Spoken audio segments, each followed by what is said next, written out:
Okay, here's some homework help for page 467. This is number 1. Find the hypotenuse if the legs are 12 and 16. So I'm going to draw a right triangle, and we're finding the hypotenuse. So I'm going to make 12 and 16 as my numbers here. Now we know that the Pythagorean theorem says leg squared plus leg squared equals hypotenuse. So I'm going to have leg squared plus leg squared equals hypotenuse squared. So this gives me 144 plus 256 equals x squared. If I add those together, I get 400 equals x squared. So x squared equals 400. And the number that I would square to get 400 is 20. So that means x equals 20. The hypotenuse is 20.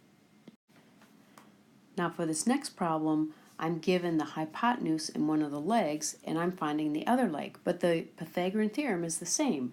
It's leg squared plus leg squared equals hypotenuse squared. So that gives me x squared plus 576 equals 900. Now this is an algebra equation, so I'm going to need to subtract 576 from both sides.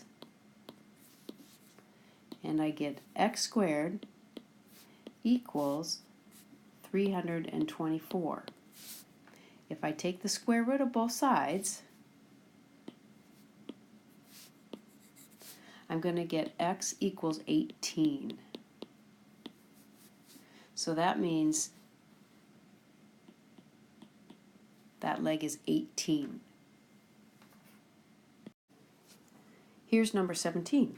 If the three side lengths are 12, 16, and 19, is the triangle a right triangle?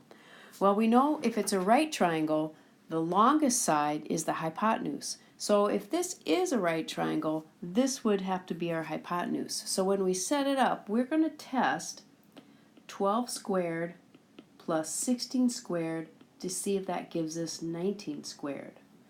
So 12 squared is 144. 16 squared is 256, and 19 squared is 361.